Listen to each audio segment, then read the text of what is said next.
I pursed my lips, taken aback by his question. I guess. I mean, I might as well. My voice trailed off. Very well. Make contact once you have mapped at least 5 kilometers of the area beyond. If at any point you wish to withdraw, do not hesitate to do so. I heard his breathing hitch. We don't need to lose another team member for this mission. He cleared his throat. To open the doors, you need to apply pressure to a set of circular engravings where the 2 doors meet. You'll know when it's working. Commander. Hang in there, he said before he ended the connection, the 3-tone chime signifying I was alone. I stood in solitude, listening to the sounds of my breaths bouncing along the inside of my helmet. It was time to proceed.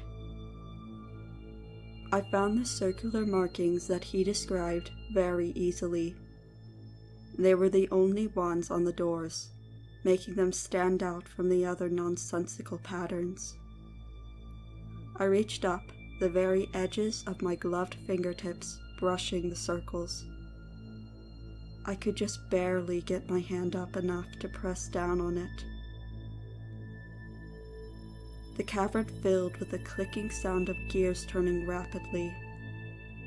I watched as the circles spun in place, realigning themselves to blend in with the other whirls and spirals.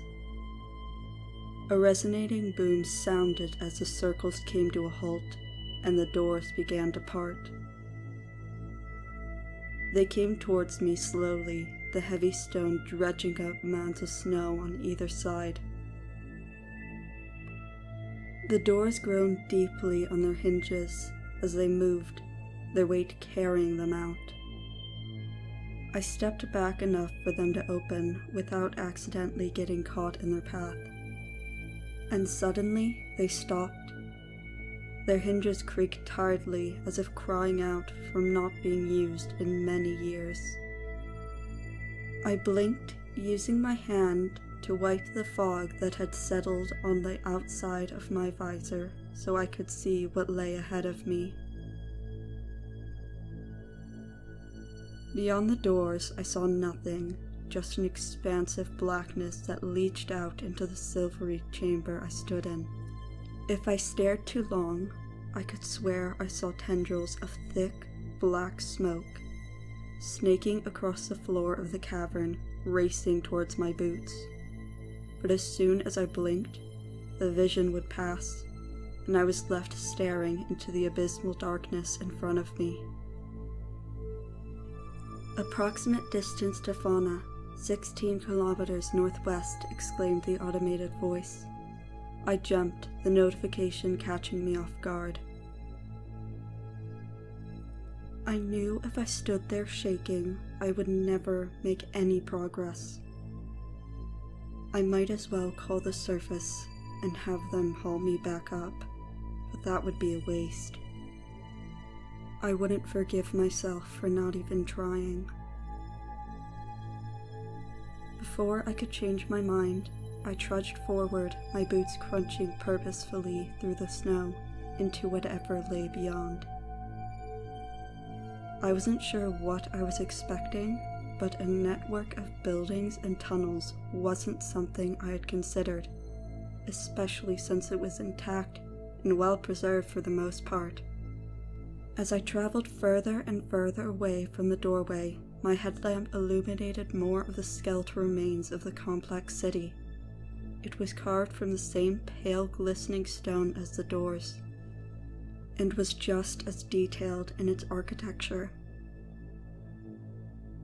The city was composed of high arches and squared roofs reaching into the cavernous ceiling.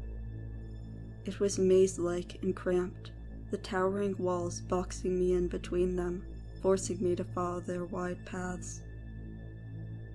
The fitting of the blocks was seamless, each stone fitting precisely in place. Each brick was cut with an incredible amount of precision. the edges straight and clean. The buildings were spaced tightly, packed next to each other without many gaps. All had double doors in the same arch style of the city doors, though smooth and without the engravings. Slabs of stone propped up on table-like structures outside various buildings were carved with a runic script, the style different than that of the markings on the city doors. I took a photo with my visor cam, adding a note that the runes were likely the written language of the inhabitants. Pillars supported a net-like structure of arches high above the rooftops, the pillars themselves detailed in the same swirling patterns of the doors to the city. I marveled at the masterpiece that lay buried beneath thousands of meters of earth, and wondered what had happened to those that created it. I walked for about an hour, following the path deep into the city. The farther in I ventured, the more damage the buildings had undergone. Significantly more buildings were falling apart, in patterns of destruction resembling the aftermath of an attack, rather than the passage of time. I made my way past building after building, pausing as my headlamp ghosted over a particular series of structures. I'd almost missed it amongst the other bent and broken constructs. Rough chunks of loose stone and fine dust littered the area, the walls snaked with wide cracks. Every few steps I had to maneuver around a section of dislodged bricks, bigger than I was. On one side of me was a set of buildings, possibly residences. They all bore the signs of surviving a massive impact, with varying degrees of success. One was completely demolished, a few collapsing at one side or another. Though carved across them all was a deep groove, like something huge had slashed across the street, destroying everything in its path. I snapped a few photos with my visor camera before carefully moving on. Approximate distance to fauna, 7 kilometers north. I yelped at the sound of the notification. Though it continued to startle me, I didn't want to disable them for fear of being uninformed. Whatever was out there was moving fast and coming closer. I had to hurry up and get out as soon as possible. I took a step and was knocked to the ground as the earth around me began to shake. A low, vibrating rumble filled the air, the sound more of a sensation than something I could hear. It made my teeth clench and my chest ache. My vision grew obscured as my visor monitor picked up interference, blocking my line of sight with mismatched pixels of green, gray, and white. Dust and small stones got dislodged, clattering off the side of my helmet as they fell. As quickly as it began, it ended, and I was left leaning against a wall, panting. I wiped the excess grit off of my visor as the display screen cleared up, just as another notification came up. Approximate distance to fauna, 5 kilometers north. It was too close and I was too far in. I needed out now. Whatever it was, it had caused the vibration and the interference. I had no idea what else it was capable of. I wasn't willing to find out. That wasn't my job as a cartographer. Deeming my mission a success, I set my mapping software to reverse mode. It would now show me the path I took in reverse order, making it easier for me to find my way out. I turned my back on the city, letting the map I created lead me out the way I came in. I picked up my pace, suddenly finding a burst of energy within me. I leapt over boulders and easily skirted around the debris. Approximate distance to fauna, 2 kilometers south. South was directly behind me. I kept up my pace, my breath fogging up my visor. I rounded bends and ducked under low arches, my footfalls thundering over my heartbeat. Approximate distance to fauna, 1 kilometer south. The scenery sped by in a blur of white and grey, the snow from above melting instantly as it made contact with the warmth of my visor. I wasn't thinking anymore. I was just running blindly, following the line on the map. A second tonal vibration sounded, the force of it using my momentum against me. The pathway heaved, throwing me onto the ashen ground. I slid forward a few feet, vaguely aware of the sound of something tearing. I laid on my stomach for a moment as the vibration continued.